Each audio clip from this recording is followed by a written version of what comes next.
Hola, buenas tardes, ¿cómo estás, Ramiro? Bueno, muy bien. Vamos a arrancar entonces este nuevo conversatorio de los profesores de la maestría en Derecho de SEADE. Esta es una actividad que, como decía hace unos minutos, desarrollamos a partir de la pandemia y que, en parte, gracias a estos mecanismos de encuentro virtual, más allá de sus limitaciones, nos han permitido reunirnos y escuchar a profesores e invitados para hablar de temas fundamentalmente relacionados con el derecho, la empresa y la coyuntura que estamos viviendo, que obviamente es una situación sumamente particular en todo el mundo y también en la Argentina. Claro.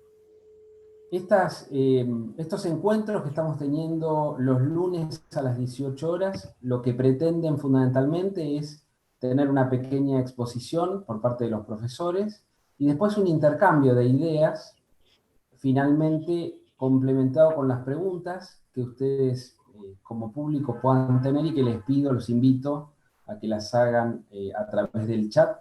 Así al final de todo las vamos a leer para que los profesores puedan responder. Bueno, la maestría en Derecho Empresario de SEADE es un programa de 2 años que hoy se está dando en forma totalmente virtual y que tiene la particularidad de que abarca todas las cuestiones vinculadas a la empresa y el derecho, y sin pretender ser un MBA, tiene un núcleo de materias de administración justamente para facilitar la comprensión de lo que es la problemática de la empresa.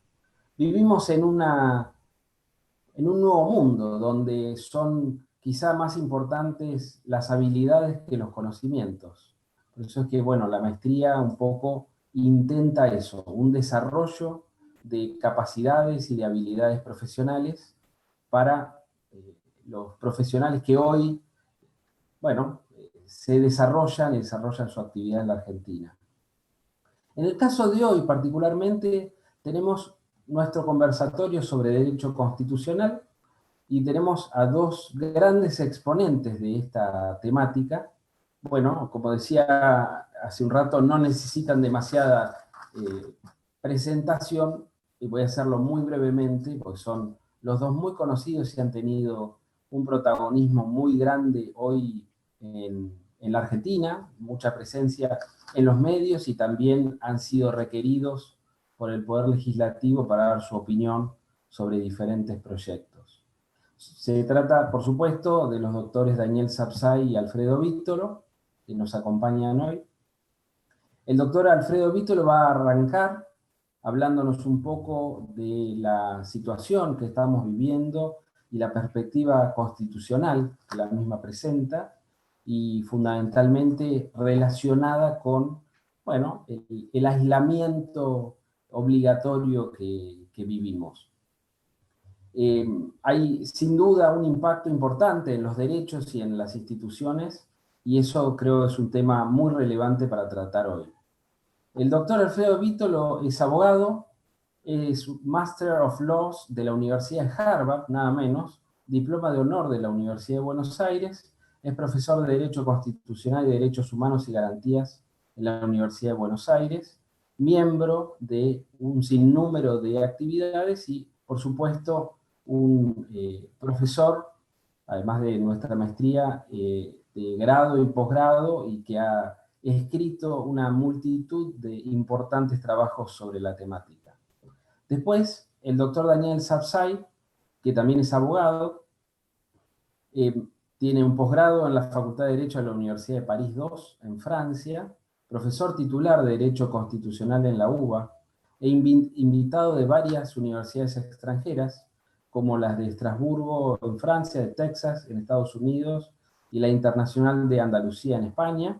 Es director de la carrera de posgrado de Derecho Constitucional en la UBA y un destacado profesional y académico en materia constitucional.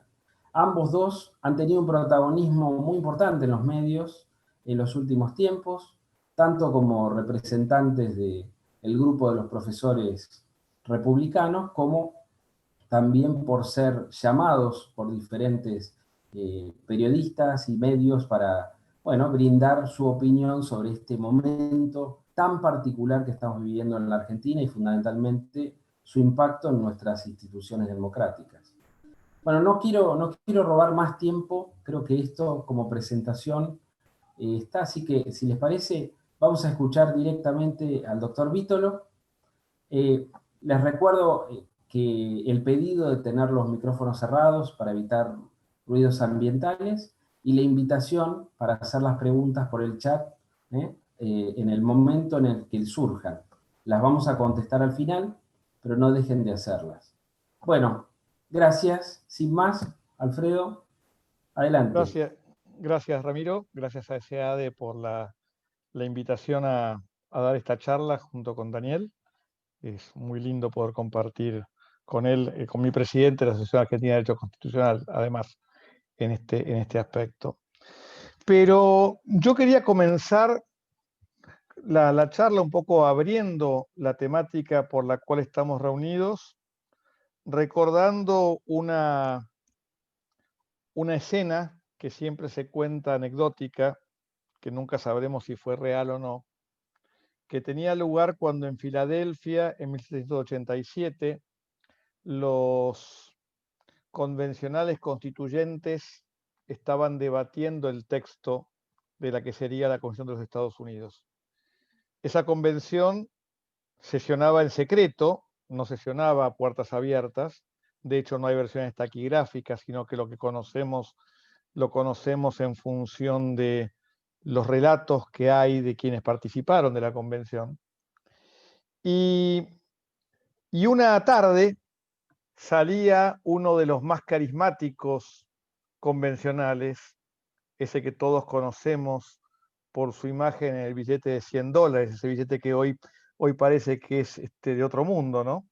Benjamin Franklin. Franklin era un personaje mediático, era un personaje de una tremenda exposición pública y además era una especie de ídolo popular en Filadelfia, en su tierra de origen. Y cuenta la anécdota que saliendo Franklin le pregunta a una señora: doctor Franklin, díganos, ¿qué están haciendo? ¿Qué nos van a dejar? ¿Una república o una monarquía? Y allí vino la respuesta de Franklin, que es la que ha pasado a la historia, que dice: una república si es que pueden mantenerla. A republic if you can keep it. Esto marca una pauta central de la estructuración del modelo de gobierno. La república no es sencilla. La república requiere una cantidad enorme de concesiones, de sacrificios, de limitaciones a las mayorías, de limitaciones al ejercicio del poder, que son centrales para que el sistema pueda funcionar como tal. En febrero de este año, un par de semanas antes que se decretara la pandemia, una revista jurídica me pidió un artículo y yo escribí mi artículo, que se publicó sobre fines de febrero, los primeros días de marzo, no recuerdo exactamente la fecha, y escribí sobre las repúblicas, y escribí exactamente sobre si los argentinos éramos o no republicanos. De hecho, se llamaba así: ¿somos republicanos los argentinos? Con signo de pregunta. Y antes de que naciera, para Ramiro, profesores republicanos, por lo menos en mi conocimiento, sé que existía hace más tiempo, pero ¿somos republicanos los argentinos? Y yo llegaba a una triste conclusión, y esta triste conclusión es que no, es que los argentinos no somos republicanos. Nos falta mucho para incorporar en nuestra vida cotidiana los requisitos centrales del sistema republicano de gobierno. O sea, no hemos sabido mantener esas premisas que Franklin decía, ¿no? Si es que pueden mantenerlas. Y esto lo estaba planteando antes de la pandemia. Imaginémonos hoy, dónde estamos parados en este escenario. ¿Por qué? Porque la pandemia nos ha sacado la máscara, nos ha demostrado nuestro ser nacional en nuestra peor vertiente. Y también en nuestra mejor, podemos decirlo de las reacciones que se han generado, pero lamentablemente no estamos viendo.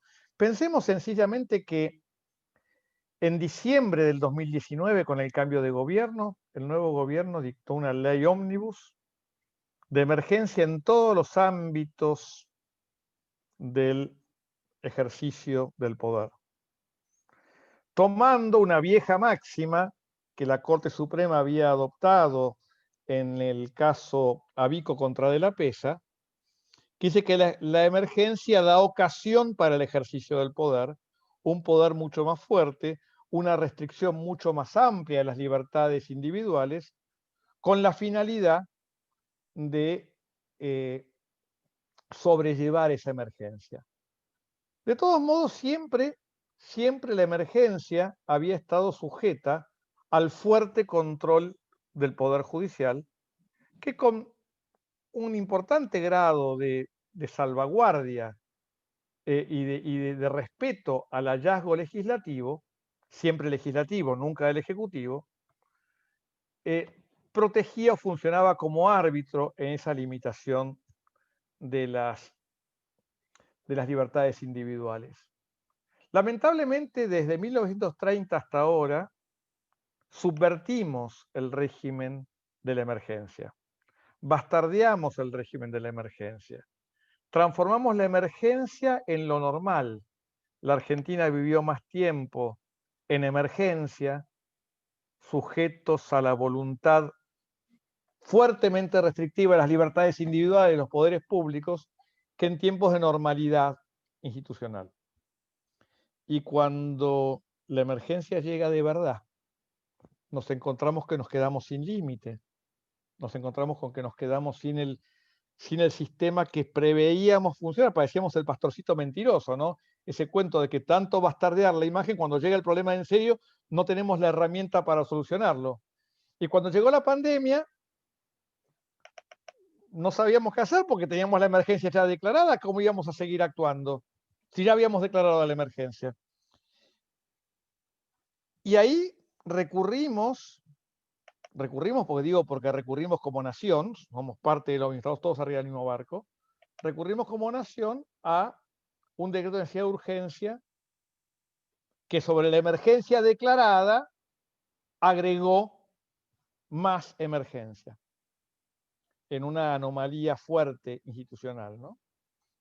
Claro, mirándola desde ahora, esto llevó a alguna discusión entre algunos si correspondía o no declarar el estado de sitio. Yo me inclinaba entre los que sí, pero la verdad termina siendo anecdótico, porque en definitiva, hoy por hoy el estado de sitio no significa absolutamente nada, porque lo hemos desnaturalizado también, estructuralmente. Y a partir de ahí comenzamos a vivir un escenario en donde trastocamos por completo el régimen de libertad constitucional. La regla de que todo lo que está, todos podemos hacer todo salvo lo que esté prohibido, nadie será obligado a hacer lo que la ley nos manda ni privado lo que ella nos prohíbe, hoy por hoy desapareció. Y la regla es solo podemos hacer aquello que tenemos permitido. Primer trastoque del sistema. Que claro, entre el susto de la pandemia, el miedo a contagiarnos, y bueno, no te vas a preocupar por esto, ¿qué te vas a hacer problema? Imagínate cómo están los demás. Pero parecíamos el cuento del sapo en agua hirviendo, ¿no? Que nos íbamos calentando, estábamos cómodos, total, a mí no me toca. Y de golpe nos dimos cuenta que habíamos puesto nuestra libertad en manos de una persona y de un grupo de personas, y con un grupo de jueces que no se animaban y no se animan a contrarrestar la decisión del poder, porque a ver si todavía yo dejo entrar a mi provincia a alguien y ese alguien contagia a alguien y después me echan la culpa a mí, que soy el juez federal de ese lugar. Entonces, por miedo tampoco cumplen con el objetivo. Y esto al mismo tiempo da pie a que nos demos cuenta que nuestro federalismo es mentiroso, porque el federalismo está pensado como y voy a hacer una cita que es un lugar común entre los constitucionalistas, yo sé que muchos de ustedes no lo son, pero los constitucionalistas, esto para nosotros es un lugar común, es una unión indestructible de estados indestructibles, en donde todos formamos parte de lo mismo, no es que somos 24 provincias aisladas. Y entonces, por un lado, dejamos hacer las provincias dejan hacer al presidente y al mismo tiempo lo dejan hacer. Entonces, la excusa es, lo dejamos al presidente que haga, porque en definitiva, y si algo sale mal, la culpa es del presidente, pero al mismo tiempo nos encerramos y transformamos nuestras provincias, nuestros municipios, en verdaderas ciudades feudales, levantamos la muralla y acá no entra nadie si yo no lo digo. ¿Por qué? Porque vos que sos de afuera no vas a venir a contagiarme. Por las dudas, rompimos la estructura del federalismo. Y no importa nada ya, porque todo vale para salvarme yo. El miedo me lleva a que... Y si el miedo es mal consejero, también es una oportunidad enorme para el acrecentamiento del poder. Y esto ha sido reflejado en todos los instrumentos internacionales. Naciones Unidas lo recordó, la OEA lo recordó, la Comisión Interamericana lo planteó, distintos foros internacionales han planteado este aspecto, que la pandemia, usando el miedo como excusa, es una herramienta tremenda para avasallar las libertades individuales. Porque ante el miedo yo cedo todo. Pensemos en el ciervo de la gleba del mundo medieval, ¿no? Que ponía todo con tal de que le brindaran protección porque venía el lobo feroz que me iba a comer. Yo todo lo entrego, todo lo entrego. Entonces, las libertades individuales han dejado de ser, lamentablemente, una prioridad de la sociedad. Y el que grita y plantea las libertades corre el riesgo de que le digan, ¿ves? Por tu culpa nos vamos a contagiar. Vos sos el responsable de que nos vamos a morir. Entonces, ¿sabes qué? Cállate. Pero insisto, el día que nos despertemos, nos vamos a dar cuenta que hemos puesto nuestra vida, nuestra fortuna y nuestro honor en manos de personas que no son dioses, que se pueden equivocar, aún bien intencionados se pueden equivocar. Y ya ni que hablemos cuando son malintencionados. Porque, insisto, es una ocasión enorme para que el vivo de turno aproveche el poder que genera el miedo para generar reacciones. Y así inventamos sesiones virtuales donde prendo y apago los micrófonos cuando se me da la gana. Así aprovechamos las tomas de tierra, porque ¿cómo los vamos a sacar si están comprados? Después Daniel va a hablar mucho más de todo eso, ¿no? Aprovechamos y nos llevamos puesto a la República, nos seguimos llevando puesta a la República todos los días con la excusa de la emergencia. ¿Pero por qué? Porque a mí me cuesta mucho decir que hay un único responsable o un único grupo responsable de esto. Yo creo que en gran medida hemos sido complacientes con el abuso del poder, porque nos convenía, porque no hagas ruido, mirá si en definitiva funciona así. No hemos que no hagas solas, mirá todavía a ver qué pasa. De alguna manera hace falta el grito de ese chico en ese famoso cuento de Hans Christian Andersen, en donde Hans Christian Andersen plantea el cuento, el traje nuevo del emperador, ¿no? En donde un par de vivos le hizo creer al rey que tenían un tejido maravilloso, que solamente no podía verlo aquel que era un estafador, un mentiroso. Y era mentira, no tejían nada, tejían en el aire. Pero ¿cómo iba a reconocer yo que no veía? Me estaba autodefiniendo como mentiroso, porque lo era, además. Hasta que en un desfile, mientras el rey paseaba desnudo, y nadie se animaba a decir nada, porque ¿cómo íbamos a decir que el rey estaba desnudo si no significaba que yo era mentiroso? Hasta que un chico, con la inocencia propia de un chico, le dijo, está desnudo, porque estaba desnudo. Nos está faltando, me parece, ese golpe republicano de señalar, los que estamos acá hemos señalado permanentemente esto, pero nos falta esto, ¿no? De reclamar esa lógica de que las instituciones cumplen una finalidad. El preámbulo de la Constitución es muy claro. El objetivo de la Constitución no es atosigarnos, no es violentarnos, es asegurar la libertad. Para nosotros, para nuestra posteridad, para todos los seres del mundo que viven en el pueblo, en el suelo argentino. Y esta es la lógica, y es difícil. Una república sí pueden mantenerla. No es gratis vivir en la república. Es complicado, exige sacrificios, exige concesiones, exige respetar al otro. Pero cuidado, porque si cuando por temor, por conveniencia, porque no hagamos olas, porque a ver qué dicen, me dejo estar. Y cuando los poderes que están llamados a hacer los controles tampoco actúan, porque tengo que hacer el equilibrio, a ver si todavía alguien me mira mal y me pide un juicio político, a ver si todavía alguien trata de desaforarme, a ver si alguien me pide la renuncia, o a ver si no gano la próxima elección. Entonces empezamos con un problema serio, porque dejamos de colocar la república como valor para colocar el interés personal y rompimos la estructura de la república. Bueno, como se dan cuenta, la pandemia yo creo que nos ha servido para sacarnos las máscaras. Contrariamente con la idea del barbijo que tapa las caras, nos ha mostrado a los argentinos lo que somos realmente. Y también nos ha planteado la necesidad de que tenemos que cambiar si queremos tener un destino como nación. Hasta acá, después seguimos charlando. Muchísimas gracias, Alfredo. Muy, muy bueno. Lo dejamos para la charla posterior. Doctor Sapsay, adelante, por favor. Buenas tardes, mi agradecimiento por el honor de tomar parte en esta maestría, que sé que es sumamente de un nivel muy elevado y ya muy prestigiosa, a pesar del poco tiempo que lleva en funcionamiento, solo 2 años. Así que gracias, doctor Ramiro Salvochea, que ha sido el organizador de este encuentro. Me siento muy cómodo junto a Alfredo, ambos estamos en el comité directivo de la Asociación Argentina de Derecho Constitucional, de la que me siento muy honrado de ser el presidente.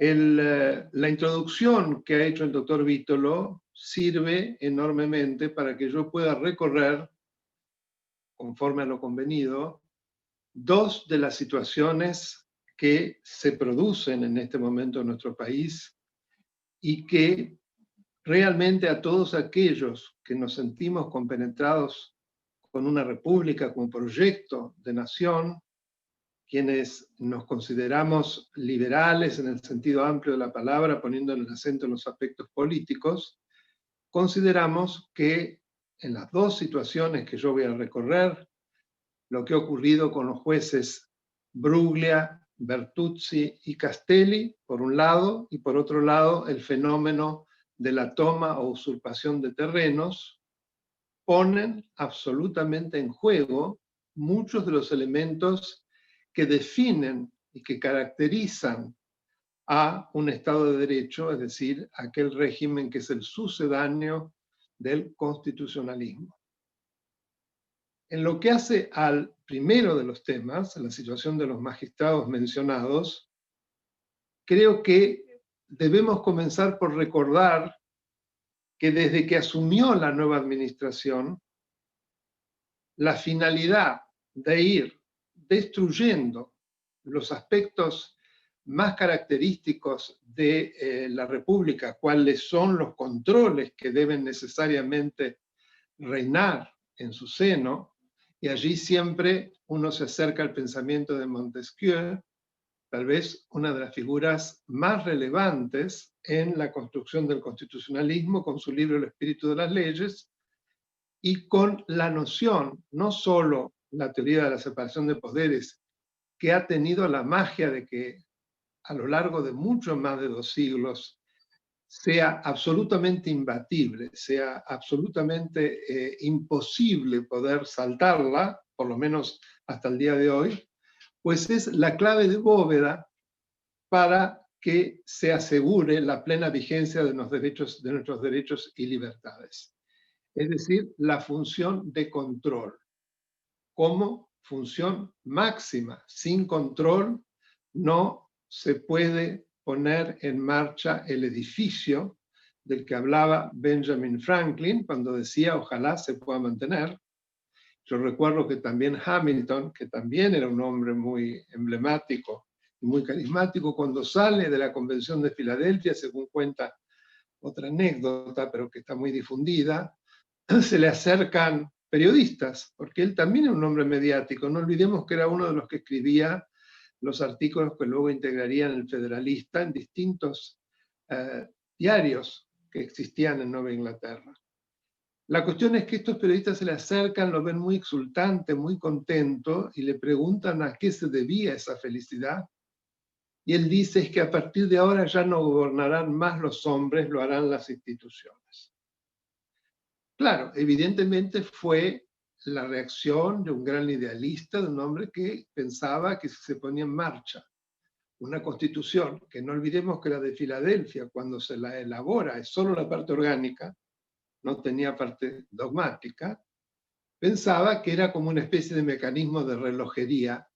Si los frenos y contrapesos tan característicos del derecho público estadounidense, los checks and balances, funcionaban, las garantías institucionales funcionaban, claro, los titulares de los poderes eran meros huéspedes del poder, que pasaban y que eran absolutamente, estaban constreñidos a seguir lo que yo denomino el guión institucional que está contenido en la ley fundamental. Todo esto hoy, con lo que está ocurriendo a nivel de la destrucción de los controles, de los cuales el problema de estos tres jueces es uno de los episodios más notorios, están poniendo de manifiesto que en estas latitudes, y también volviendo al si somos republicanos o no, las nociones más fundamentales del Estado de Derecho que creíamos que ya habían sido absorbidas, no lo están de ningún modo. Tanto están en tela de juicio y cuestionadas que muchas de ellas son negadas por los propios titulares de los poderes que deberían hacer lo necesario para que las mismas estén en pleno funcionamiento y operan de manera exactamente opuesta. No hay más que observar la primera etapa de este proceso de destrucción de los controles, que fue precisamente la designación de los titulares de los órganos de control, entre los cuales el caso más notorio para avalar lo que yo estoy argumentando fue la designación de Carlos Zanini al frente de la Procuración del Tesoro de la Nación. Es decir, el abogado de los abogados, el que debe dictaminar toda vez que se trata de la estrategia a llevar a cabo en un juicio donde está en juego el patrimonio del Estado, que va así a asesorar obligatoriamente al presidente de la Nación, a los ministros y a las cabezas de las distintas reparticiones, es un señor procesado por haber cometido graves delitos de defraudación al Estado. Por lo menos curioso. Además de ser absolutamente un amigo del poder K como ningún otro, porque lo encontramos ya en la intendencia de Río Gallegos cuando Néstor Kirchner la gana a fines de los 80 y después sucesivamente en todos los espacios. Esta situación se reproduce en la Oficina Anticorrupción y en la Unidad de Información Financiera, en donde se ponen al frente a personajes absolutamente ligados a justicia legítima, a la cámpora, y que jamás ocultaron sus designios. Tanto Carlos Cruz como Félix Cruz era relajar las funciones por las cuales se justifica la existencia de esos dos órganos. Recordemos que en el caso de Cruz, por ejemplo, dijo claramente que no se van a ocupar tanto a las cuestiones vinculadas con el lavado de dinero, sino más bien de sociedades en el exterior. Es decir, si esa unidad no está vinculada al control del lavado de dinero, no sé para qué está. Pero fueron las declaraciones, no hay más que mirar el archivo, del señor Cruz. Y Cruz ya desde el principio empezó a cuestionar cuál era el sentido de las atribuciones de la Oficina Anticorrupción en el sentido de ser la que motoriza las denuncias por corrupción y las que las impulsa. y como denunciante. Bueno, esto que él avisó se concretó la semana pasada, ya directamente para mí cerró la cortina de la repartición, cuando directamente renuncia a continuar como denunciante de las 48 causas a las cuales renuncia. Yo creo que lo honesto hubiera sido cerrar el organismo, ya no sirve para nada. En este marco se produce también la idea de revisar los traslados de fuerzas de jueces ocurridos durante la administración anterior, la del ingeniero Macri. Se observan los casos de varias decenas de jueces, pero los que evidentemente más molestan son los nombrados, los 3 nombrados. 2 por haber sido trasladados de tribunales federales orales a la sala contencioso administrativo, perdón, la sala penal federal de la Nación, en donde habían confirmado los procesamientos de la vicepresidenta de la Nación en las causas de vialidad, los sauces, Otesur, entre otros. Es decir, había que sacarlos de encima y volverlos al lugar donde habían provenido. Esto se suscita en el seno del Consejo de la Magistratura. Consejo de la Magistratura que cuando se produce el traslado de ellos, había tomado la decisión de trasladarlos. Esa decisión de trasladarlos, a su vez, se vio confirmada por 2 acordadas de la Corte Suprema, la 4 y 7, que sintetizando estableció los siguientes estándares. Tratándose de jueces que operan dentro de la misma jurisdicción, competencia y rango, no hace falta un nuevo acuerdo del Senado. Es decir, más claro agua.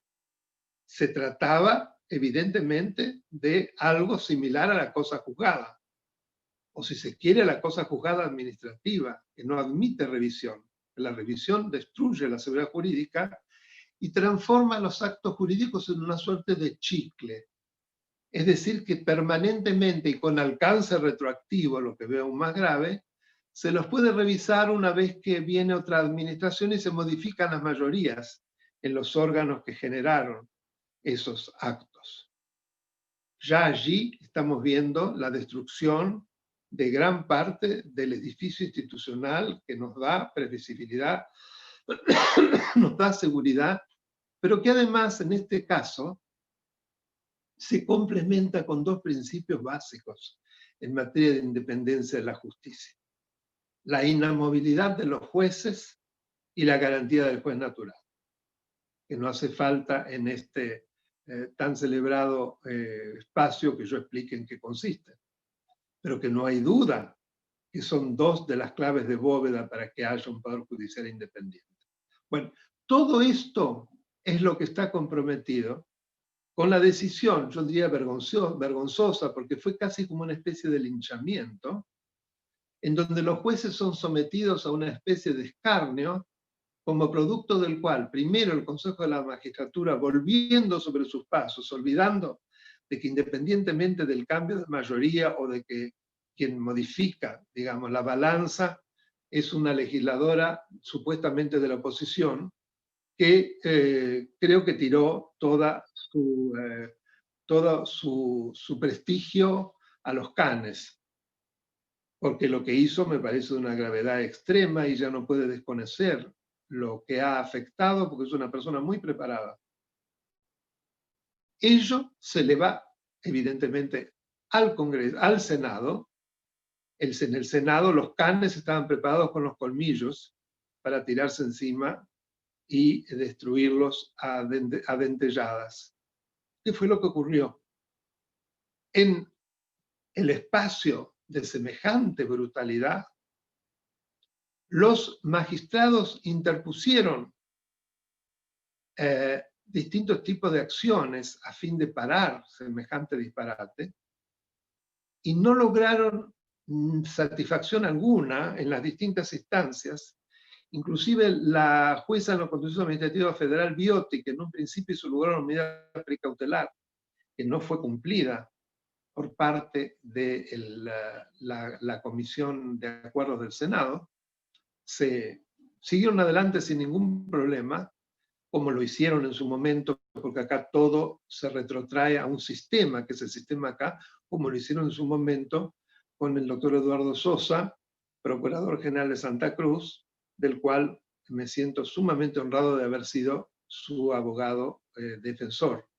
Logramos 4 sentencias en la Corte Suprema, pero no se cumplió ninguna. Creo que para el libro Gins, en eso puedo ser una curiosidad, haber sido el patrocinante de una situación tan absolutamente desconcertante y de frustración. Uno gana frente al alto tribunal y sin embargo las consecuencias son nulas.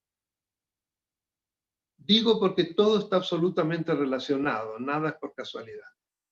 Pues bien, ante esta escalada en donde finalmente esto termina en la Cámara Contencioso Administrativo Federal, que con una lentitud digno de mejor causa, finalmente, transcurrido más de un mes, se toma conciencia, hay solo 2 integrantes, hay una vacancia, eso es otro aspecto de nuestro Poder Judicial Federal, que es la cantidad inmensa de vacantes, para lo cual sería muy necesario dedicarle toda una sesión, porque está vinculado con el modo como se ha desnaturalizado la misma razón de ser del Consejo de Magistratura, con una composición que lo torna también absolutamente inservible o servible para ir generando poder judicial con jueces serviles. Para eso sirve, para generar serviles. Cuando se ve que no hay posibilidad de construir fallo porque los miembros de esa sala, perdón, uno de los miembros era subrogante o es subrogante, el doctor Gallego Frediani, que como era una situación similar, decide excusarse. Y los otros 2, uno pensaba en un sentido y el otro en el otro. Finalmente la Corte, como bien sabemos, hace lugar al per saltum, y en los considerandos del per saltum creo que muy adecuadamente pone sobre la mesa la situación precisamente de gravedad institucional, en donde estaban en juego los principios que ya vimos. Ahora bien, la tortuga que es esta Corte Suprema ya está empezando a desesperar a la República. Porque inclusive hace unas semanas, si ustedes recordarán, que venció la licencia que le concedió a los 3 jueces para que no lo volvieran a los lugares de origen, porque si lo hicieran es una manera de confirmar por actos propios que están aceptando lo que se decidió inconstitucionalmente y que ellos consideran que así es. Pues bien, este es un tema que da mucha tela para cortar, pero debo partir al otro, nada menos que la toma de terrenos, que también tiene en común con el anterior el modo como hace absolutamente vibrar, yo diría, prácticamente destruye muchos de los aspectos fundamentales del Estado de Derecho. En el primer lugar, observamos un ataque artero al derecho de propiedad. Esto no es nuevo. Esto es el producto de una prédica sostenida que tiene mucho tiempo. Lo que yo, de algún modo, resumo de la siguiente manera. Se lo presenta como el producto de una suerte de mezquindad o de egoísmo de algunos, los ricos, en detrimento de los que no tienen nada y que por lo tanto debe ceder para satisfacer las necesidades, en este caso de vivienda, de aquellos que no sé por qué de alguna manera están ahí relacionados con los primeros, como si el estar desprovistos de viviendas fuera la culpa de quienes tienen derecho de propiedad sobre tierras, sobre bienes, sobre casas, sobre edificios, etc. Eso es una locura, ¿no? Entonces aparece una suerte de construcción de un argumento Robin Hood. Aparecen los buenos muchachos que empujan, ya vimos claramente que es así, empujan a la rapiña, es decir, a la ocupación abiertamente de la mano de intereses clientelísticos, de la mano de punteros de la peor calaña, sectores de especulación inmobiliaria que los usan para que precisamente ocupen y luego ahí se hacen pingües negocios. Lo peor de lo peor. Lo peor de lo peor.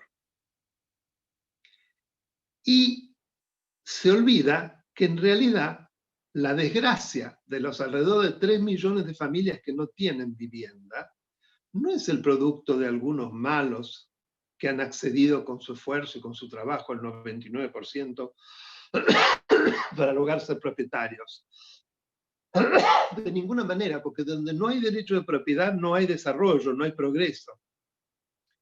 La propiedad es tal vez en un sistema liberal, que es el que nuestra Constitución ha adoptado, les guste a algunos o no les guste, es el gran acicate, el gran impulsor, no solo para el desarrollo y la prosperidad de quienes logran acceder a ella, sino la de todos los demás, porque estos emprendimientos son los que derraman, en el amplio sentido de la palabra, generan trabajo, producen descubrimientos, posibilitan el desarrollo en sentido amplio de una sociedad. Pues bien, el error es la falta de políticas públicas adecuadas. Por el contrario, las más de las veces en este campo lo que hemos visto son políticas horriblemente demagógicas. Y donde también esta utilización clientelística de la gente es un modo también de lograr fieles, de lograr votos cautivos, ya no solo a través de los planes, sino acá se le adosa un combo. También te doy algo, porque la idea es ocupa que algo conseguirás. Te daremos un crédito para que mejores la vivienda que ya tienes, porque se ha visto que muchos tienen. No son solo los que no tienen, quieren algo mejor. O inclusive acá mismo te podemos dar un terreno, etcétera, etcétera. Es en ese marco en el que intervienen otros dos sucesos que por su gravedad merecen un tratamiento aparte. Me refiero al caso de la Patagonia, con el fenómeno, el recrudecimiento del fenómeno mapuche. Es decir, la existencia de un pueblo preexistente que aduce, que presenta su vocación de recuperar una porción muy grande del territorio de la Argentina que considera que le pertenece. No reconoce ni a la nación argentina ni a los símbolos patrios, y hemos visto inclusive ni siquiera a los gobernantes, porque en uno de los funestos, dramáticos y horribles episodios que vimos fue el modo como se la maltrató a la gobernadora de Río Negro cuando se acercó a un grupo para ver de dialogar, se la insultó, se la puteó, vamos a decir directamente el término, y además se le dijo que de ninguna manera la consideraban autoridad. Para ellos el lonco y la pichi, no sé cómo se llama la mujer, no es pichi, pero algo parecido, son las autoridades, no la gobernadora. Pero además, no solo la voluntad de ellos es ocupar territorio, es depredar. Creo que como producto de la intimidación, me parece que revela la presencia sin duda de elementos montoneros o terroristas del foquismo. Algunos dicen que detrás de eso también hay consultores cubanos, no lo sé, no tengo las pruebas, pero es muy curioso cómo operan. Y lo más curioso de todo es cómo lo hacen a la luz del día y sin que exista de parte de las autoridades reacción alguna, más bien complicidad. Porque sobre todo el Instituto Nacional de Asuntos Indígenas, el INAI y sus autoridades, han actuado de manera delictual. El vicepresidente, que es de origen mapuche, se dedica a llevar a personas, se lo ha atrapado, son hechos objetivos, para instalarlos que concreten tomas de terrenos. Pero además se ocupa de llevarles alimentos, bebida, etcétera, para poder sostener esas ocupaciones. Y la presidenta, la ex senadora Magdalena Odarda, yo no sé si está realmente en sus cabales, me parece que no, porque se ha transformado en una impulsora de la creación y el nacimiento de la nación mapuche a través de la cesión de una porción de territorio para que se establezcan en esos lugares, porque según ella, con una fundamentación tan profunda como la siguiente, no se sienten argentinos, no se los puede forzar. Hay que darles la posibilidad de que tengan su propia tierra. Después de todo, el inciso 17 del artículo 75 habla de los derechos de los pueblos originarios, de la posibilidad de retornar, de retomar las tierras que milenariamente ocupaban ellos, con una interpretación muy libre, ¿no? Pero también acá hay otra defección del Estado. El Estado no se encargó de reglamentar de manera adecuada eso, y la ira, la bronca creció cada vez más. Y ahí nos encontramos ya directamente, para mi modo de ver, con una guerrilla actuando. Y el tema de los Echeverre, y con esto voy a terminar. En el tema de los Echeverre se da algo escandaloso. ¿Por qué digo escandaloso? Porque asistimos por primera vez, y no sé por qué esto no se lo ha dicho, yo lo dije el sábado en la audición de Magdalena, Ruiz Guiñazú y quienes me entrevistaban, los Wiñaski y Laura Di Marco y Magdalena, realmente se vieron sorprendidos de que tiene razón.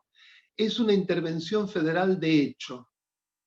¿O qué es sino esta suerte de irrupción de 70, 80 personas, entre los cuales varios funcionarios y algunos importantes, que tomaron parte de la irrupción ilícita y delictiva en esos terrenos, que tomaron parte inhibiendo y tratando absolutamente de intervenir sobre la justicia provincial o por sobre ella, inclusive de una manera totalmente salvaje en una audiencia donde también Victoria Dondas por Zoom gritaba a los fiscales, a los jueces, etc., aprovechando de manera artera de un problema sucesorio dentro de una familia. Nunca vi yo que el Estado se involucrara de esta manera para defender a una de las partes, en contra de toda evidencia, y generando en la solución que da ese juez, que por suerte habrá sido recusado, la total desigualdad entre las partes, hasta tal punto que no contento de no llevar a cabo el desalojo que dictaminaron los dos fiscales actuantes que debía de hacerse de manera urgente, sino que les aplica una suerte de bozal mediático a los Echeverre. Una cosa que yo nunca vi, pero que viola todos los estándares en materia de derechos humanos de la Corte Interamericana, etcétera, etcétera. Es un salvajismo pocas veces visto. Y por otro lado, veo también, y de esto no se ha dicho, que en realidad cuando uno escucha los designios del proyecto Artigas, del señor Grabois, que hemos visto con realmente sorpresa, que integra un organismo importantísimo del Vaticano y que ya no hay duda que tiene todo el apoyo del Papa, los designios de no nos equivoquemos de este señor es llevar a cabo una reforma agraria. Él piensa que no tienen que ser las parcelas de más de no sé cuántas hectáreas, yo no me acuerdo, y ya empezó porque no solamente aquí, en muchos otros lugares, no olviden que hace pocos días grupos, los que también responden a él, intervinieron tomando dos municipalidades, por supuesto de la oposición, Olavarría y Junín, no poca cosa, que tuvieron que ser sacados a patadas, pero que permanecieron mucho tiempo y que rompieron mobiliario y bienes públicos. O sea que realmente es un depredador este señor, es gravísimo. Es decir, una reforma agraria hecha también a dentelladas. Yo soy contrario a la reforma agraria, no solo por un problema ideológico, por un problema de resultado, donde todos los lugares donde se la aplicó fue un fracaso tremendo, donde los más perjudicados fueron los mismos campesinos. Pero, si se la hace, se la tiene que llevar a cabo a través de una ley que tiene que discutirse, que tiene que poner en marcha una serie de estándares y de requisitos y demás. No es así como se la hace. Es decir, avasallando en nombre de una supuesta equidad de género y otra cantidad de elementos como los que toma el juez, que parece más un culebrón que una sentencia. Bueno, yo llego hasta acá, en eso estamos, creo que es gravísimo, creo que desde el 83, salvo los fenómenos de cara pintadas y demás, tocan en otro frente, no hemos asistido a una situación tan grave para nuestras instituciones republicanas como las que estamos viviendo en este momento. Muchas gracias. Muchas gracias, doctor.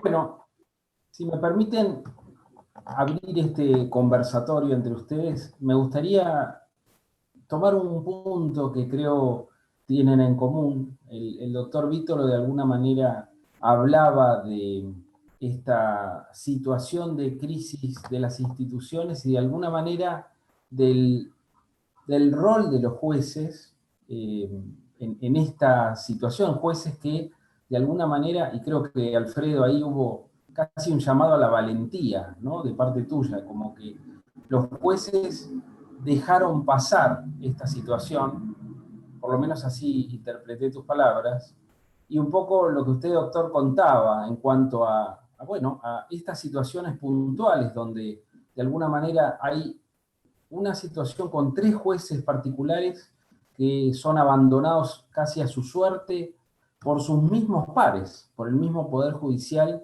que de alguna manera, si bien no está dicha todavía la última palabra, inexplicablemente demora la aplicación de los remedios que parecería claramente corresponden en esta situación en la que se los pretende sacar por razones políticas de los lugares en los cuales el mismo órgano que ahora pretende sacarlos los puso, ¿no? Hay entonces, creo, una pregunta obligada que tiene que ver con el rol de la Corte Suprema en esta situación como máximo tribunal y último intérprete de la Constitución Nacional, que, bueno, me gustaría preguntarles a ambos qué les parece, dónde está parada la Corte y qué podemos esperar en esta situación del máximo tribunal. A ver, si querés comienzo yo. Sí, Alfredo. Creo que sí, a ver, sí, yo hago una llamada al Poder Judicial a que se ponga los pantalones en la pandemia, en el control efectivo de la constitucionalidad de las leyes, que es su rol. O sea, los argumentos cómodos son preocupantes para la vigencia de instituciones. Si están ahí para ser jueces, no es para ser acomodaticios con el poder de turno, ¿no? Es triste esto, pero muchas veces... Y se pudo ver este problema en la audiencia en el Senado, en donde concurrieron los jueces mal trasladados en la teoría del Consejo de la Magistratura, salvo estos 3. ¿Por qué? Porque fueron convocados frente a la comisión para que solicitaba su acuerdo. Y los jueces que concurrieron, dejo fuera los 3 que no concurrieron, ni Bruglia, ni Bertuzzi, ni Castelli fueron, ninguno dijo, señores, yo vengo acá, pero quiero decirles que vengo acá porque me cita el Congreso, me cita el Senado, pero en modo alguno vengo a plantear que vengo a pedirles que me den acuerdo de nuevo, porque yo tengo que sostener que estoy bien nombrado. Sin embargo, ninguno de los jueces que fueron a la comisión, y pueden mirar la versión taquigráfica, yo escuché las 6 horas de sesión, pero está en la versión taquigráfica, ninguno de los jueces que concurrieron le dijo al Senado, señores del Senado, yo estoy bien nombrado, yo estoy bien nombrada, ninguno dijo eso. Entonces, de alguna manera, esos jueces están convalidando el accionar del Senado. Están reconociendo que todo ese tiempo que ejercieron sin derecho en el juzgado removido. Le sacaron el banquito a sus socios, a sus compañeros, que no es un problema de defensa corporativa, sino que lo que estaban haciendo era cuidando su quinta de su cargo, porque tenían miedo que les pasara lo mismo que a Bertuzzi, que a Bruglia y a Castelli. Porque ninguno se animó a decirle al Senado que estaban bien trasladados. Concurrieron, yo tal vez, a ver, si yo hubiera estado en esa posición, tal vez hubiera concurrido y hubiera respondido a las preguntas. Pero lo que jamás hubiera dicho es, señores, vengo acá a que ustedes me renueven el acuerdo, porque yo estoy bien nombrado, yo tengo acuerdo y tengo estabilidad. No vengo a replantear el punto. Entonces, cuando el Poder Judicial abdica de sus funciones esenciales, no tenemos más república. Y entonces, ¿qué es lo que tiene que hacer la Corte? Ponerse los pantalones, no buscar equilibrios. La Corte tiene que resolver para bien o para mal. Y en esta tiene que resolver, no puede patear la pelota. Yo lamentablemente, acá voy a hacer una crítica a un jurista que en otros casos fue muy bueno, que fue Carlos Fay. Porque Fay tenía una teoría de la cronoterapia. Pateemos la pelota para adelante y dejemos que la cosa se solucione sola políticamente. A veces no es posible la cronoterapia. Así tuvimos 15 años, 10 años para el corralito. No podemos, la República no aguanta una corte que no se pone los pantalones y que no toma decisiones. Que si quiere decir que apoya la decisión del Ejecutivo, que lo diga y suma las consecuencias. Y que dice que si no, que lo diga y asuma las consecuencias. Pero una corte acomodaticia. Cuando la corte comienza a fallar en función de cómo sopla el viento, cuando los jueces avanzan o detienen las causas según cómo viene el humor político de turno, están dejando de cumplir su función de ser jueces de la nación. Porque el ser juez de la nación, en un sistema como el nuestro, en donde los jueces no solamente resuelven el conflicto entre particulares, sino que controlan al poder, requiere plantársele al poder y decir, señor, usted se equivocó, usted actuó mal, y bancarse las consecuencias, porque de esto se trata. Si no tienen las agallas suficientes para decirlo, no pueden ser jueces. Este es el problema. No, cuidado a ver si me pierdo el cargo, ¿no? A ver, cuidado a ver si me enjuician políticamente por lo que digo. Entonces somos más apegados al cargo que a nuestra misión institucional. Entonces, no trabajo, o sea, pueden ser trabajadores esenciales los repartidores de comida, pueden ser trabajadores esenciales los cajeros de supermercado, pueden ser trabajadores esenciales los empleados del transporte público. Ahora, un juez no puede ser, por cuidado a ver si te podés contagiar. Déjense de hinchar, por favor. Esto es la falta, insisto, no tenemos valores republicanos, lo que tenemos es, cuidamos nuestras quintas. Entonces, sí, vos me decís, Ramiro, si llamo al coraje, sí, por supuesto que llamo al coraje. A ese juez que no se anima a decirle al gobernador de su provincia que está actuando violando el federalismo, porque después tienen que encontrárselo todos los días. Ese es el problema. Y entonces, ese es el problema que tenemos los argentinos. Cada uno miramos nuestras quintas individuales y nos olvidamos que estamos todos arriba del mismo barco. Y ese es el problema de fondo, que es un problema, insisto, no es un problema ni del kirchnerismo, ni del macrismo, es un problema de los argentinos. Cuidamos nuestras quintas individuales. Mientras no me toquen a mí, ¿sabes qué? Morite. No me importa. Este es un poco el problema que yo veo. Daniel, tu oportunidad. Sí, no estaba esperando si Ramiro me quería dar la palabra. Efectivamente, comparto absolutamente lo que dice Alfredo. Yo agregaría que tanto Ramiro como Alfredo como yo integramos Profesores Republicanos, que es una organización muy reciente, tiene solo 2 años, yo me integré este año, pero que es impresionante la cantidad de proclamas y de posturas que ha tomado públicamente sin ningún cálculo, realmente jugándose en un medio en el cual el que se juega está muy marcado. Hay que ser absolutamente respetuoso y leal a aquellos que tienen poder, lo cual es gravísimo. Yo recuerdo que la semana pasada hubo una jueza mendocina, la doctora Alejandra Mauricio, que conozco de hace muchos años por una relación con parte de la familia de ella, que son íntimos amigos míos, que a mí me llamó la atención porque fue un día durante el espacio en Radio Mite de Cristina Pérez, que me llama el productor de Cristina, en ese momento yo no lo estaba escuchando, me dice, doctor Sapsay, una jueza mendocina que decidió declarar inconstitucional los DNU en materia penal.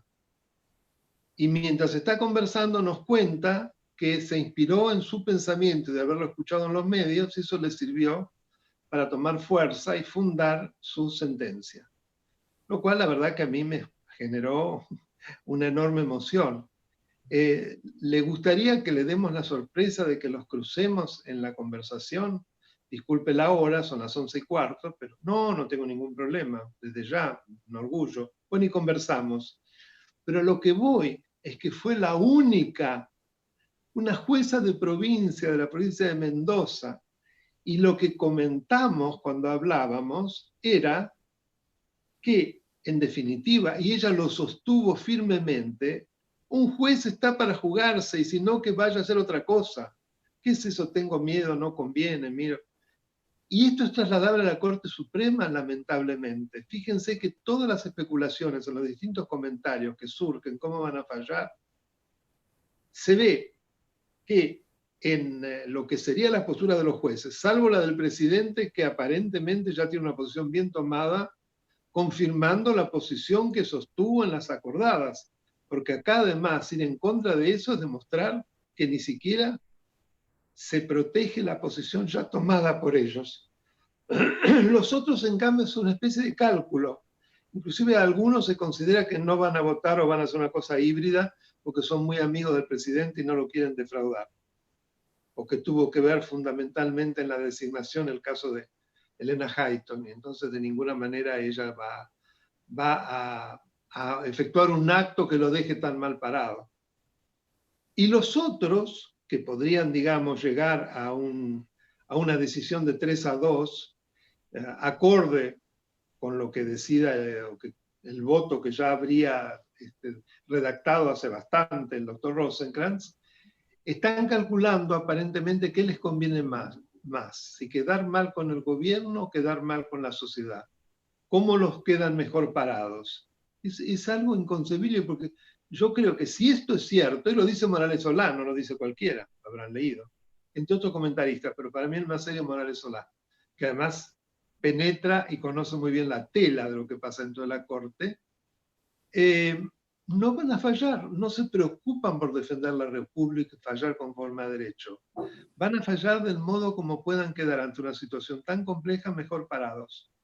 Pero aparte se han peleado como perros y gatos, lo que es un ejemplo horroroso y que se vea prácticamente a la luz del día, más horroroso aún, que en un momento tan difícil por lo que atraviesa el país, los 5 jueces de la Corte Suprema aparentemente no se pueden reunir porque se sacan los ojos, más o menos, se insultan, se maltratan. Es una cosa realmente miserable.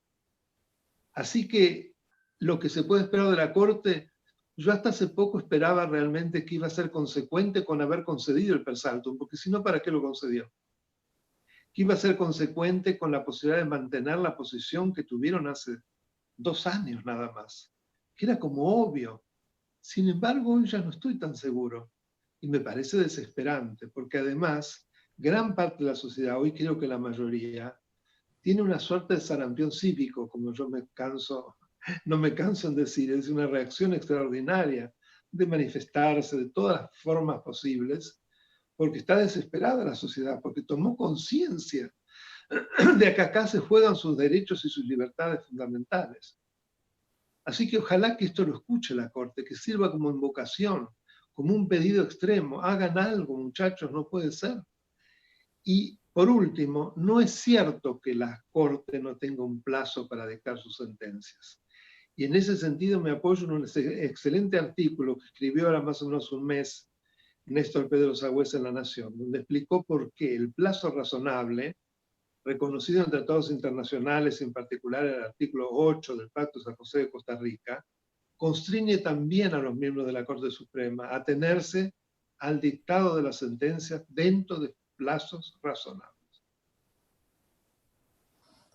Realmente es descorazonador. Creo que todos estamos en un momento, ese sarampión cívico al que hacía referencia, doctor, es esa sensación de abismo que tenemos ahí, ¿no? Ahora, hay una pregunta que yo me hago y que quizás es un poco más práctica y que les quería hacer a ambos. Si la Corte fallara en contra de estos 3 jueces, ¿qué pasa con sus sentencias durante los últimos años? ¿Pierden valor las condenas, por ejemplo, efectuadas por estos jueces? ¿Qué puede pasar ahí?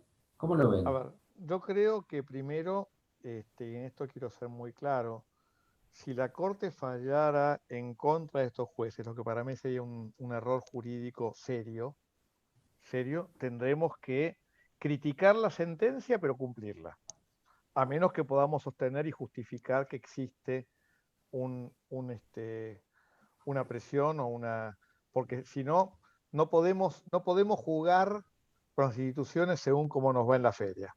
Primera regla puntual. Ahora, si fallara a favor de los jueces, la propia jurisprudencia de la Corte, en el caso Rosa, sostuvo que ese tipo de declaraciones no invalida lo actuado hasta ese momento, con lo cual todo lo actuado tiene validez. Es más, inclusive si estableciera que estos jueces, vamos al escenario que dice algún sector de los comentaristas políticos que podría ocurrir, de que diría que, bueno, se quedan en el cargo hasta tanto que es un argumento que yo no creo que tenga sustento jurídico, pero es otro tema eso.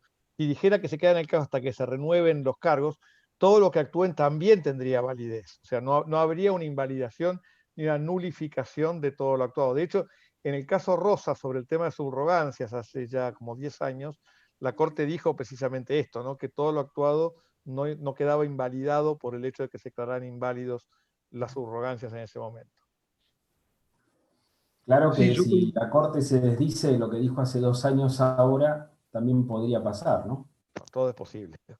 sí, pero coincido con lo que dice Alfredo. En lo que se considera una posición intermedia, es decir, van a confirmar los traslados, pero al mismo tiempo van a decir que ellos van a permanecer en esos cargos como si hubieran sido cargos transitorios hasta tanto tramiten los cargos y se designen a los sucesores, no solo por el caso Rosa, sino que estoy convencido que ellos lo van a aclarar, que todos los actos dictados por ellos en el pasado, como así también los que dicten durante la permanencia, son válidos.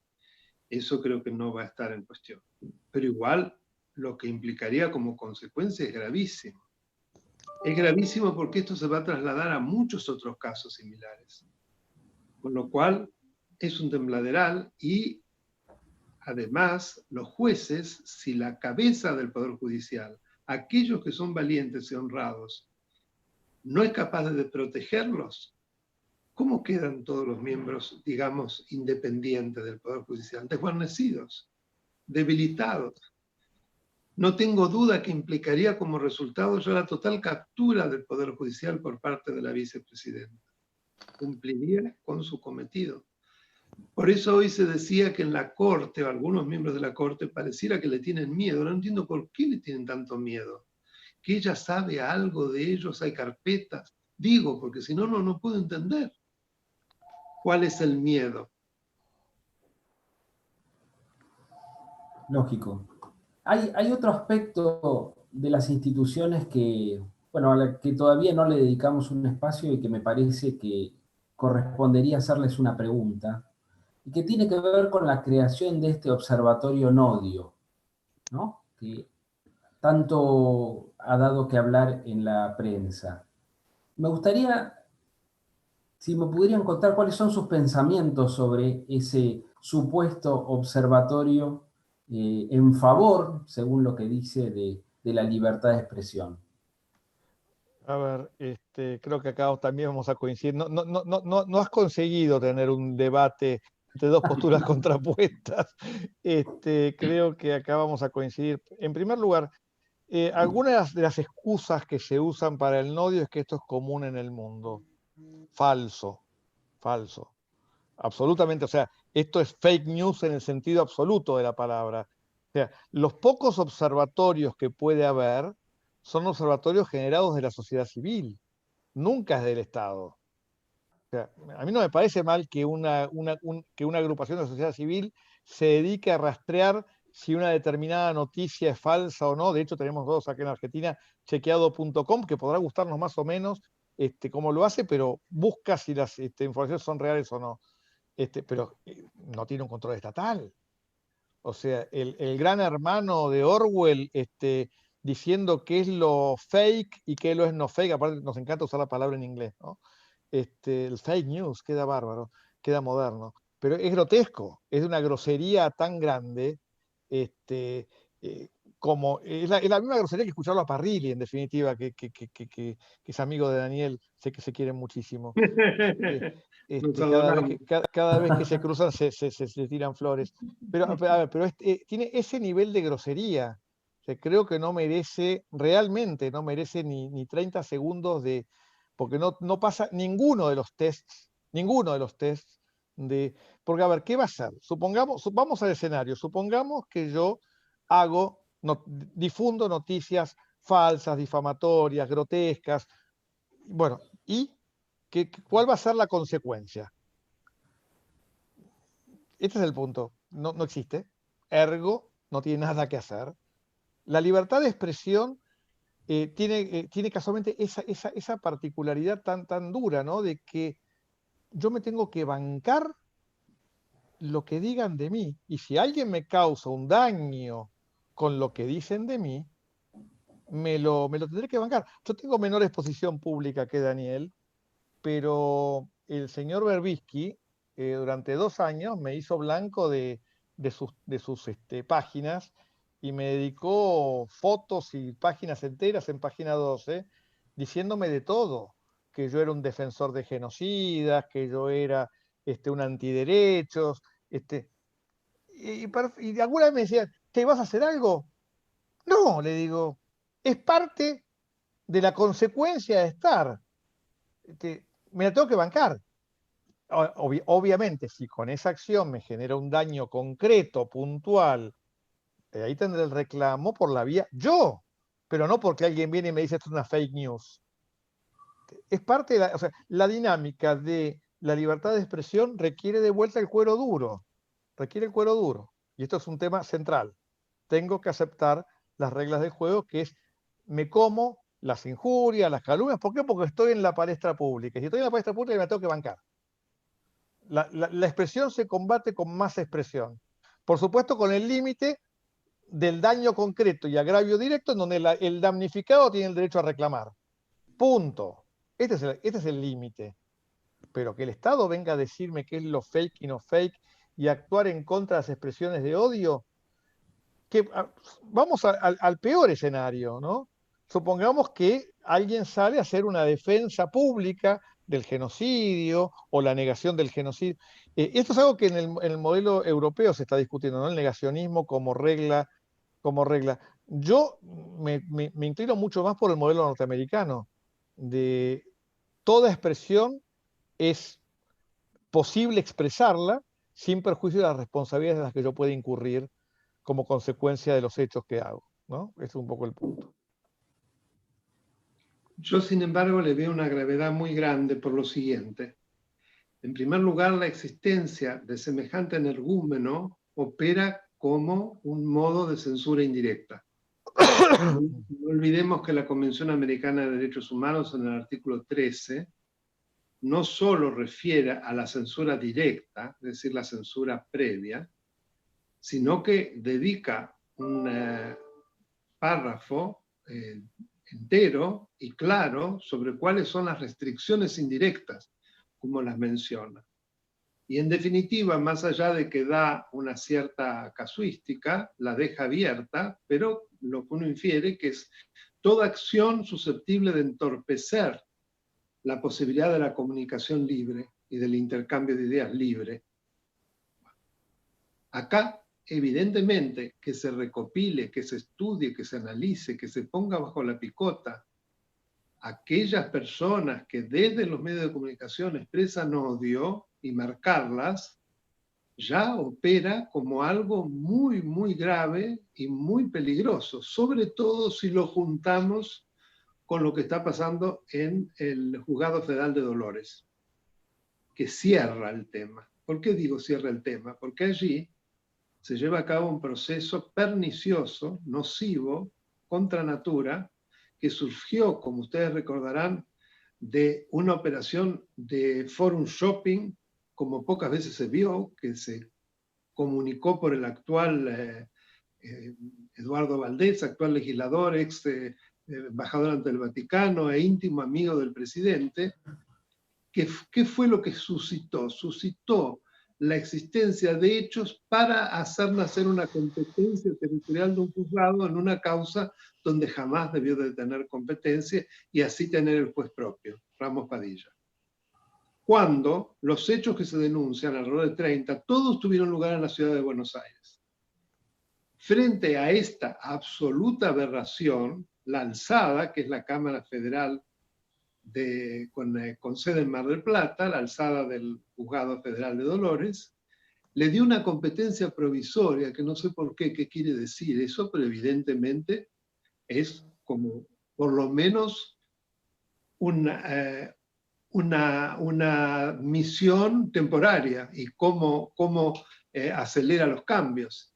Bueno, este señor ahora en sus últimos hechos, y después de, no olvidemos, haber pedido, porque todo está relacionado, a la Comisión de la Memoria de la provincia de Buenos Aires, que no es un órgano parajudicial, ni tiene competencia en materia de peritaje, sin embargo, que analizara la actitud psicológica de Daniel Santoro, el juez de investigación que lleva precisamente la investigación de muchos de los casos de corrupción más importantes, entre los cuales varios que comprometen seriamente a la señora de Kirchner.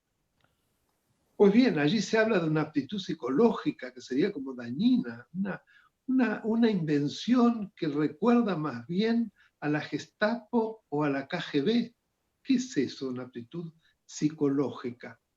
Y en la horrible sentencia que Santoro firma para ampliar el procesamiento y acusarlo como miembro de una asociación ilícita, como si el investigador fuera la misma fuente, directamente habla de operaciones de acción psicológica. Las operaciones de acción psicológica son militares. ¿Cómo va a involucrar a un periodista? Pero aparte, antes de la ampliación no lo citó, con lo cual violó de manera absolutamente grosera el debido proceso. Entonces, ¿a qué voy? Cuando uno une el nodio con esto que está pasando en Dolores, y que creo que en otros lugares también, por lo menos hay una cantidad de situaciones en varias provincias como San Luis, Formosa, Santa Cruz, etcétera, donde se está persiguiendo de todas las formas posibles a los pocos periodistas valientes independientes que quedaron. Cuando se une todo, más el nodio, más las declaraciones de Miriam Lewin, que han sido horrorosas, más allá de lo que dice Alfredo, yo no lo tomaría tan a la ligera. Realmente me parece de una gravedad extrema, es decir, que la libertad de expresión en la Argentina está muy amenazada, por favor. Yo lo veo así.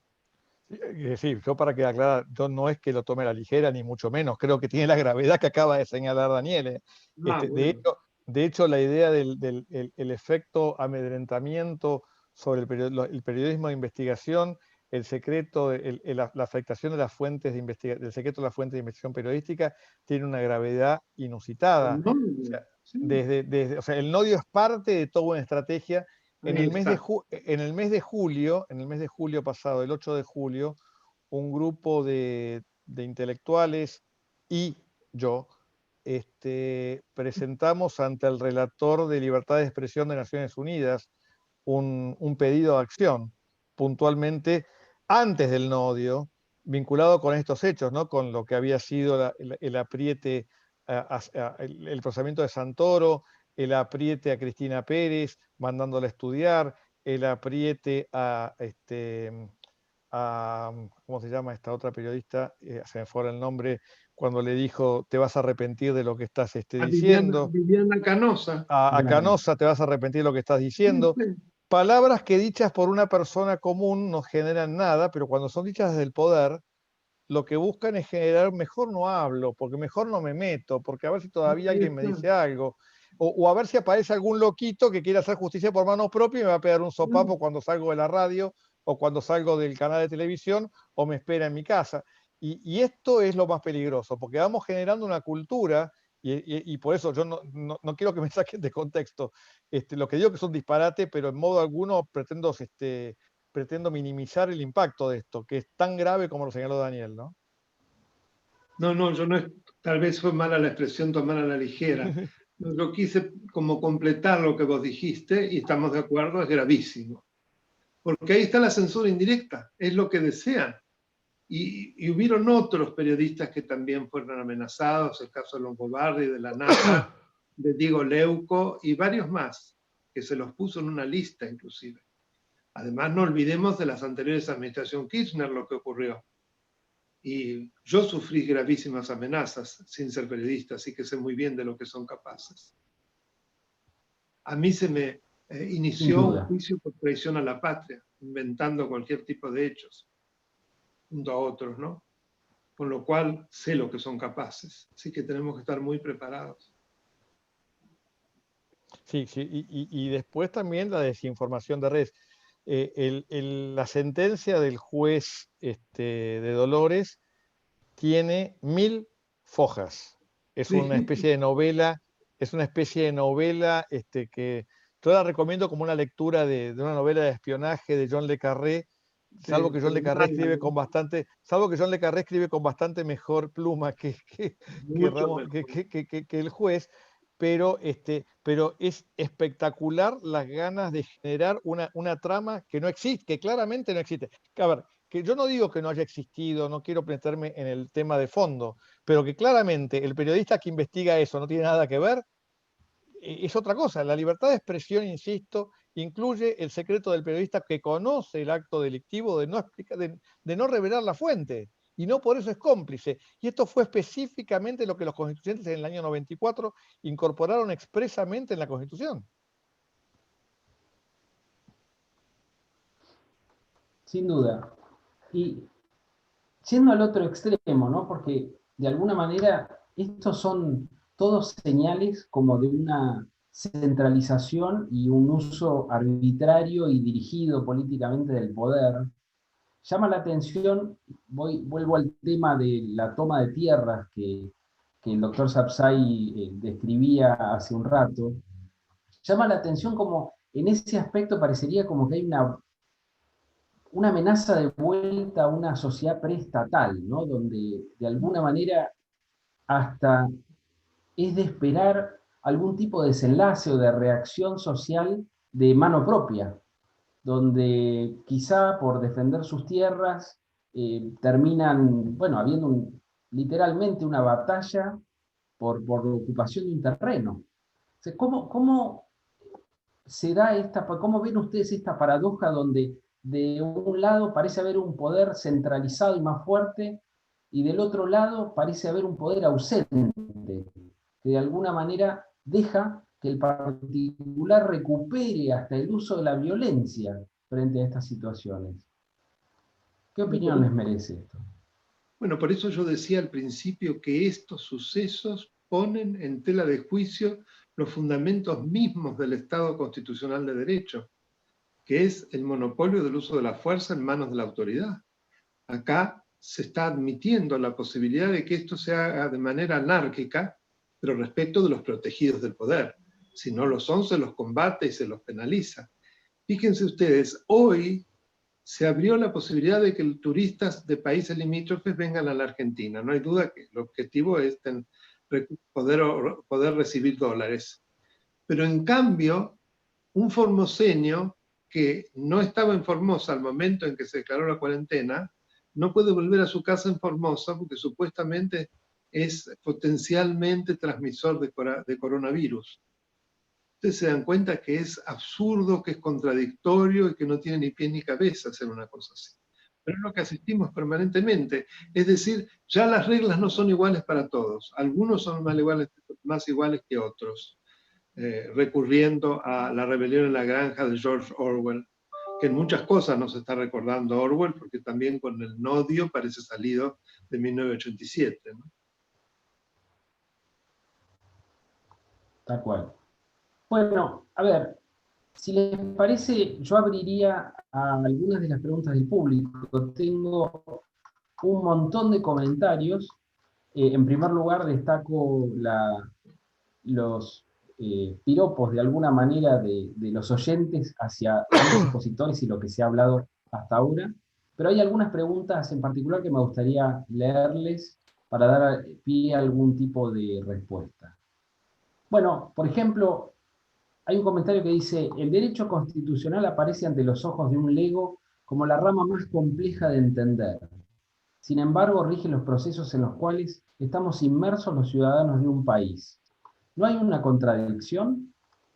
Totalmente. A ver, pero esto es un problema más complicado. Es un problema en donde hemos destruido la enseñanza de las instituciones en nuestros niños. A ver, cuando éramos chicos, y todavía yo llegué a esa etapa, nos enseñaban en la escuela primaria la bandera, el himno, los símbolos patrios, las fechas patrias, el presidente, la división de poderes, el Congreso.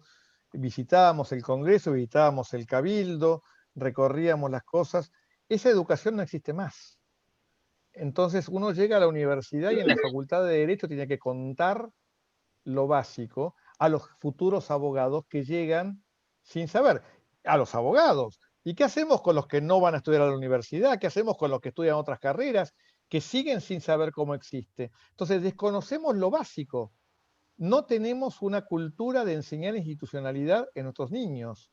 Y este es un problema grave de lo que es un lugar que los niños, que la educación ha dejado, y de eso voy a hacer ahora el aviso. Tanto la Asociación Argentina de Derecho Constitucional, desde hace ya muchos años, como FESIC, la Fundación para la Educación, la Ciencia y la Cultura, hace ya por lo menos 10 años, tomó la iniciativa de lanzar un proyecto para volver a incorporar la educación en valores y en civilidad, no tanto en valores puntuales como la bondad, sino los valores de la cultura cívica en los niños del primario. Que conozcamos la Constitución, que conozcamos cómo está estructurada la nación, que conozcamos cómo se elige el presidente, quiénes son por qué los diputados y los senadores son nuestros representantes. Algo que tiene que saber cualquier ciudadano y que cualquier ciudadano no conoce. Me consta que el doctor Sapsay también, a través de su canal de YouTube, muy modernamente brinda alguna enseñanza con relación a estos temas. Claramente, me parece que no sería posible este atropello a las instituciones si los ciudadanos supieran lo que está en juego, si fueran conscientes de los riesgos de perder a manos de un grupo de personas, la que sea, el ejercicio de sus derechos ciudadanos. Claramente me parece que este es un punto de los más importantes, ¿no? Quizá en la construcción de un Estado de Derecho. Y claramente es un lugar en el cual, bueno, hacemos agua como nación. Sin lugar a dudas, y gracias por recordar mi canal de YouTube, que me ha dado satisfacciones increíbles. En poco más de 5 meses ya son más de 30.000 los suscriptores. Y lo digo porque habla a las claras de que hay muchos argentinos que están interesados en participar y tener conocimiento para participar. Es increíble la cantidad de preguntas que yo no logro responderlas todas, que me hacen, porque claro, son miles de personas que interactúan. Muchos de los videos tienen miles de vistas, la mayoría diría. Entonces, esto, por otro lado, nos lleva a tener un gran compromiso, a tratar realmente de tener un empeño, que en mi caso es diario, para precisamente abrir las cabezas y además llevarlos siempre por el lado de la paz. Ninguna de estas protestas tiene que ser hecha a través de la violencia, porque además es caer en el juego. Yo creo que hoy hay sectores importantes del gobierno que son violentos, que están empujando a quienes son tan seriamente desafiados. Es el caso de los hombres del campo, de los chacareros. Yo conozco por clientes y por gente que conozco que son propietarios de tierras o simples chacareros, y que la desesperación los lleva a las ganas de directamente ir a La Paz, y creo que ayer fueron frenados por los mismos Echeverre, y tomar directamente por sus propias manos y sacar a las patadas a los usurpadores. Esto sería lo peor que se podría hacer. Como decía Alfredo antes, en relación a la posible sentencia que dicte la Corte, hay que acatarlo, porque de esa manera nos ubicamos en un sistema de Estado de Derecho y donde deben ser acatadas las decisiones de las autoridades. Pero fíjate, Ramiro, un tema que no es menor. Los actos no son solamente esto, hay una cantidad de otras cosas que pasan a lo mejor desapercibidas para el público en general, pero que tienen la misma gravedad. La AFIP sacó una resolución, la resolución 4838, que es lo mismo, obliga a indicar todo aquel que haya buscado asesoramiento para buscar una herramienta de planificación fiscal. O sea, ¿qué cornos le importa a la AFIP con quién me asesoro yo para llenar mi planilla de impuestos o para estructurar mi actividad profesional, comercial, industrial o la que fuera? ¿El secreto profesional en dónde quedó? Esto es una casa de brujas para buscar a ver quién busca minimizar el pago de impuestos sin evasión, porque la evasión es otra cosa, la evasión es un delito y un juez investigará. Pero ¿por qué tengo que yo plantearla, contar a la FIP a qué, si yo voy a ver al doctor Sapsay para que me haga un diseño constitucional, o voy a ver al estudio Pirulo de contadores para ver cómo organizo mi estructura societaria para pagar menos impuestos. Que tengo que ir a contarle a la FIP esto, y nadie ha dicho nada de esto. Nadie ha comentado la grosería que es esto y la afectación de las libertades individuales. No, se quedan todos callados. Entonces, es Bueno, grotesco. en este orden, Alfredo, acá una persona vuelve sobre el aislamiento social preventivo obligatorio de los DNU famosos, empezando por el 297. Y acá también pregunta, con sus sucesivas prórrogas, impone la suspensión de derechos constitucionales en forma continua, aunque desde el punto de vista formal las prórrogas se dictan por tiempo limitado. ¿No puede plantearse la arbitrariedad de la medida? Yo creo que la arbitrariedad en el tiempo, Daniel a lo mejor tiene, no sé qué piensa sobre esto, pero yo creo que, a ver, a mí no me gusta el DNU teniendo el Congreso funcionando. Primera regla, el Congreso está sesionando para otras cosas, bien puede funcionar para esto. No hay nada que impida que dicte. De hecho, en el modelo italiano, nosotros no somos descendientes de italianos, no somos en vano. eh, los italianos dictaban DNUs permanentemente y cuando estaban por vencer sin que el Parlamento italiano los ratificara, dictaban un nuevo DNU sobre lo mismo para evitar que caducara. Hasta que en el año 2000 el Tribunal Constitucional italiano le ordenó decirme, señor, esta no va. O lo aprueban o no puede volver a dictarlo. Y nosotros hemos entrado en el acostumbramiento temporal de esto. Yo creo que la prórroga en sí misma, lamentablemente, en el sistema argentino no sería inválida, teniendo en cuenta que las condiciones se mantienen. Lo que sí tenemos que cuestionar es las medidas que se toman como consecuencia de la crisis, no la extensión del DNU, sino aquello que nos restringen a que hagamos, porque en definitiva es este el problema, no la extensión en el tiempo. Y de hecho hay algunas que son absurdas. Y por ejemplo, no se puede circular de 8 de la noche en algunos lugares hasta las 6 de la mañana. Perdón, que el virus circula menos de noche que de día. ¿Dónde está la razonabilidad para esa restricción? Ese tipo de argumentos que nadie entiende, ¿no? Y bueno, sí, ¿sabes qué? Déjalo pasar, total, ¿qué te importa? A esa hora dormís. Pero no ese es el punto. Sí, Doctor acá Sapsay, ¿qué le no, parece?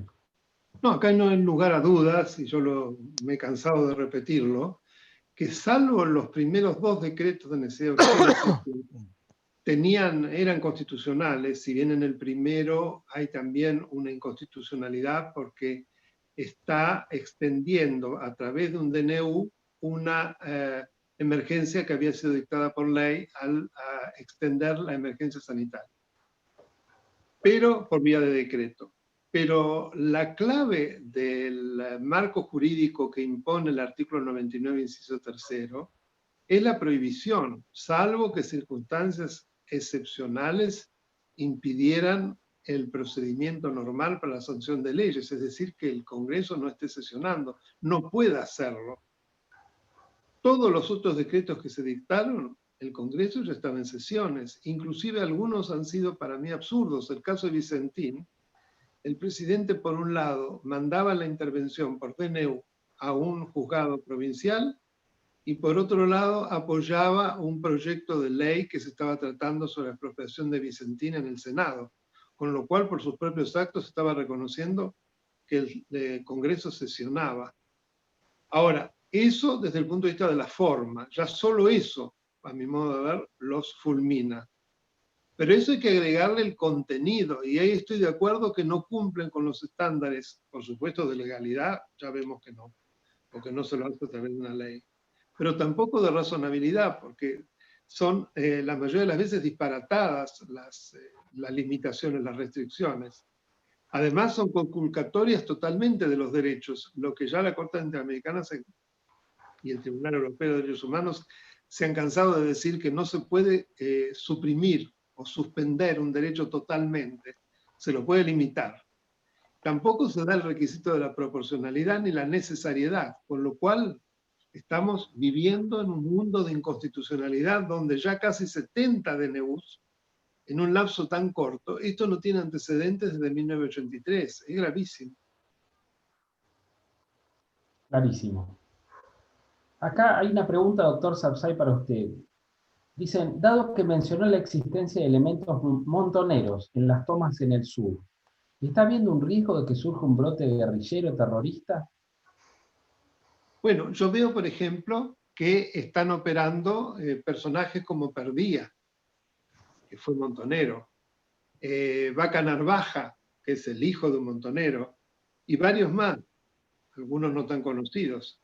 Entonces, si los procedimientos a través de los cuales empujan a este grupo RAM y otros grupos extremistas mapuches tienen que ver con acciones de tipo terrorista, para mí lo son. Es decir, cuando uno empieza a destruir de manera organizada la propiedad ajena, amedrentar inclusive palizas sobre muchos de los habitantes de esos predios, y no solamente gente rica, no es que se justifique que sea rica, pero acá también lo hacen sobre meros, digamos, guardabosques y en parques nacionales. Es gravísimo. A mí me huele que sí, que sí. Esto habría que desembolsarlo. Son acciones terroristas o cuasi terroristas, pero dentro de un plan y una estrategia que no tengo duda que está ligada al terror. Qué horror, ¿no? Es gravísimo, es Es gravísimo. gravísimo, claramente. Bueno, hay una pregunta que creo que es una pregunta que quizá con esta podríamos cerrar, salvo que ustedes tengan algún comentario, obviamente, adicional que quieran hacer. Acá preguntan, ante este panorama, ¿no? Con todo lo dicho anteriormente, ¿qué queda para la sociedad, para la ciudadanía? ¿Hay alguna fortaleza en esta sociedad civil que se pueda destacar? ¿Se ve una posibilidad de reacción, o bien coordinada, o bien efectiva, que surja de la misma? Ay, qué difícil, Alfredo, ¿no? Qué difícil. A ver, sí, si no me voy de Argentina, pero estamos acá. Yo creo que vale la pena. Si perdemos la esperanza, ¿no? Parece que entramos al infierno del Dante, ¿no? La Sciare ogni esperanza, como que dice el cartel que está puesto en la puerta de entrada al infierno. Perdamos toda la esperanza los que entramos aquí. Y si no creo esto, yo creo que tenemos que reaccionar y creo que el pueblo necesita conductores políticos que lo lleven a reaccionar, no para que nos conduzcan como con el Führer, ¿no? Que nos lleva adelante, sino para canalizar los partidos políticos, las agrupaciones, tienen que canalizarnos para que podamos elegir adecuadamente a nuestros representantes que den vuelta este sistema. La responsabilidad es nuestra. Yo siempre digo, y la verdad, esto es preocupante, pero es parte de la realidad, y si no la tomamos, todos ustedes, somos en este momento 25 acá, votaron en las elecciones pasadas. Los que votaron en la ciudad de Buenos Aires votaron por 13 diputados nacionales, los que votaron en provincia de Buenos Aires votaron por 35. Nosotros somos, todos nosotros, elite. Les pregunto, ¿quién es el cuarto candidato de la lista que votaron ustedes? No nos quejemos después si no sabemos la representatividad, si no sabemos a quién votamos. No estamos sabiendo a quién votamos. Y no es cuestión de a quién le echamos la culpa de esto, es una realidad. No sabemos quiénes son nuestros diputados. Los diputados por los cuales nosotros pusimos un voto en la urna. No estoy hablando de los que eligieron otros, los que elegimos nosotros. Ese cuarto candidato probablemente hoy sea diputado nacional. Y no sabemos quiénes son. Y somos elite, somos la crema de la sociedad, somos profesionales, educados, interesados por la cosa pública. ¿Qué le vamos a pedir al que no tiene esa posibilidad?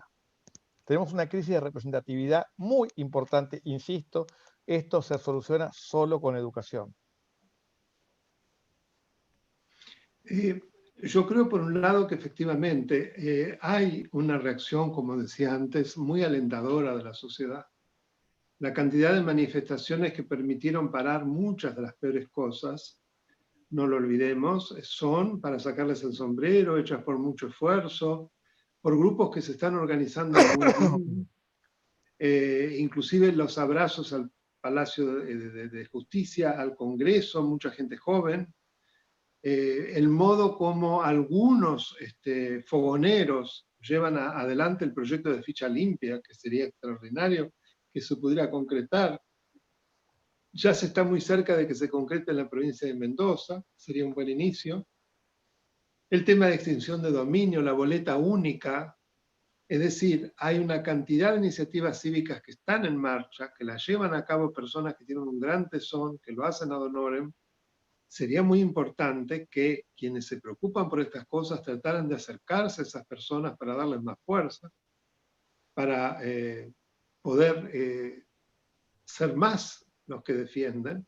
O sea, yo creo que ahí está la esperanza, no tengo ninguna duda. Y creo que no tiene antecedentes el vigor con que se lo está haciendo. No sé si va a ser suficiente, pero que es algo inédito, que es un protagonista nuevo en la vida política argentina, no tengo duda, y hay que contar con eso. Doctores, antes de agradecerles me quedo con el llamado a la valentía para los jueces y el llamado a la responsabilidad para todos nosotros. Creo que es un momento claramente muy especial de la República y hay que salir a defenderla. Y bueno, en parte el educar que se hace a través de estos pequeños gestos, que de nuevo les agradezco personalmente. Además ha sido un honor y un placer escucharlos a los dos conversar sobre estos temas tan importantes que hacen al basamento de nuestra propia sociedad. Así que muchísimas gracias. Si les parece, yo me voy a despedir con una invitación para los próximos conversatorios.